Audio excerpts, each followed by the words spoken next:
আগে বিয়া ভাঙ্গা দেয়, কত বড় সাহস! মামি, আপনি কিছু বলেন নাই? আমি কি কমু? এই ঘটনার অবশ্যই প্রতিবাদ করা উচিত ছিল, এটা একটা অন্যায়।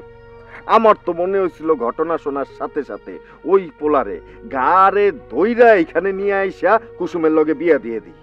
না থাক বাবা, বিয়ে শাদির বিষয় নিয়ে এত জোর জবরদস্তির কিছু নাই। তাছাড়া কুসুম এখন বিয়ে বইতে রাজি হইতেছে না। কেন? এই যে ওর বাবা মারা গেল, ও চলে গেলে সংসারটা কেমনে চলবো, এইসব বাই বাই। কুসুমের তো অন্য গ্রামে বিয়া হইলে আসলে আপনাদের জন্য খুব অসুবিধা, বুঝছেন? আর যদি করেন এই গ্রামে বিয়াটা হয় কত সুবিধা, ঠিক না? অন্য গ্রামে বিয়া দিলে ক্ষতি, আর এই গ্রামে বিয়া দিলে খুব উপকার হয়, তাই না? হ্যাঁ, এই গ্রামে বিয়া দিলে খুব উপকার হয়। হ্যাঁ, এই গ্রামে বিয়া দিলে খুব উপকার হয় না? না মানে এই গ্রামে বিয়ে দিলে ক্ষতি তো নাই, উপকারী তো। ধরো অন্য যদি গ্রামে বিয়া হয়, তুমি তো আসতে পারবা না চাইলেই, তোমার শ্বশুর বাড়ি থেকে আইতে দিব না। আর যদি ধরো এই গ্রামে বিয়া হয়, তুমি যখন ইচ্ছা তখন তোমার মায়েরে দেখতে এইখানে চলে আসতে পারবা। তুমি ধরো সকালে আসলা, আবার সন্ধ্যায় চলে গেলা শ্বশুর বাড়িতে, তুমি তখন শাড়ির কামও করতে পারবা, তোমার মায়ের সাহায্য করতে পারবা, কত সুবিধা না? আপনার পরামর্শের জন্য আপনাকে অসংখ্য ধন্যবাদ। আমার বিয়া নিয়ে আপনার এত চিন্তা করার দরকার নেই। না মানে আমি তো ধরো এখনকার কথা বলতেছি না, মামা মারা গেছে, অন্তত 40টা দিন থাক। এখন তো আনন্দ ফুর্তি করা একদমই ঠিক হবে না, ঠিক না মামি? 40 দিন অপেক্ষা করব নাকি 40 বছর অপেক্ষা করব, সেটা আমি ঠিক করব। আমার বিয়া নিয়ে এখন আপনার এত চিন্তা করতে হবে না। আপনারে যাইতে বলছি। হ্যাঁ, যান। ও হ্যাঁ, যাবো তো। এই দুপুর হইতে বসে কি করবো মামি? আপনার সাথে আমি পরে আইসা নিরিবিলিতে আলাপ করবো না, অনেক কথা আছে। কুসুম তো সবকিছু বুঝে না, না পরে।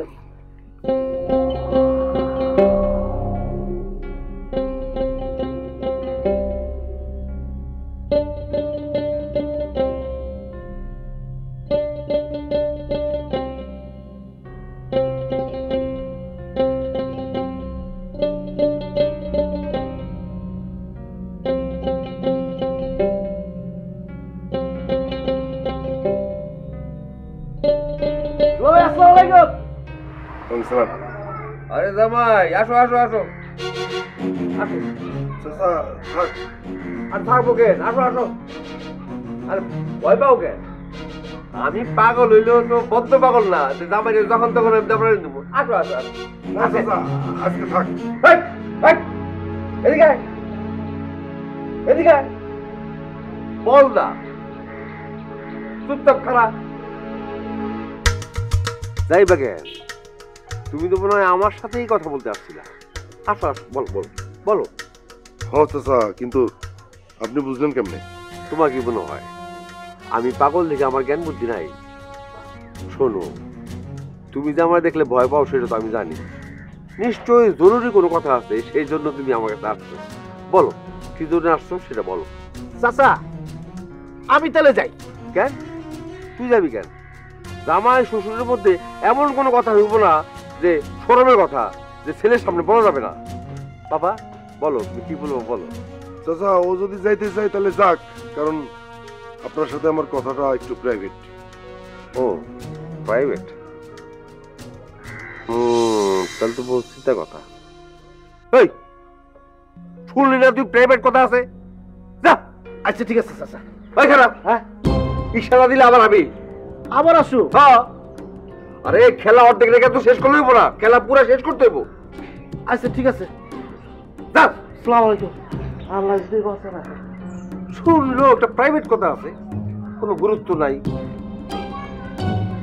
আচ্ছা বলো তোমার গুরুত্বপূর্ণ কথাটা বলো। চাচা, কথাটা কিন্তু খুব গুরুত্বপূর্ণ। বাহ, তোমার এই কথা শুনে তো আমার নিজের এখন প্রাইম মিনিস্টার মনে হইতেছে। যাও, এই খুশিতে আমি তোমার আগামী 7 দিনের জন্য দৌড়ানি দেওয়া বন্ধ করে দিছি। একটু আগে নানটুরো আমি এই পুরস্কার দিছি। অবশ্য আমার দৌড়ানি দেওয়ার মানুষ কমে আসতেছে, অসুবিধা নাই, পুরস্কার তো পুরস্কারই। কও কও বাদান, কি করবে কই আপনার? চাচা, আমার একটা কথা খুব জানা দরকার। আমি যতদূর শুনছি যে আপনি ছোটবেলা থেকে অনেক সুস্থ ছিলেন, লেখাপড়াও করছেন, কিন্তু এই সমস্যাটা কেমনে হইলো চাচা?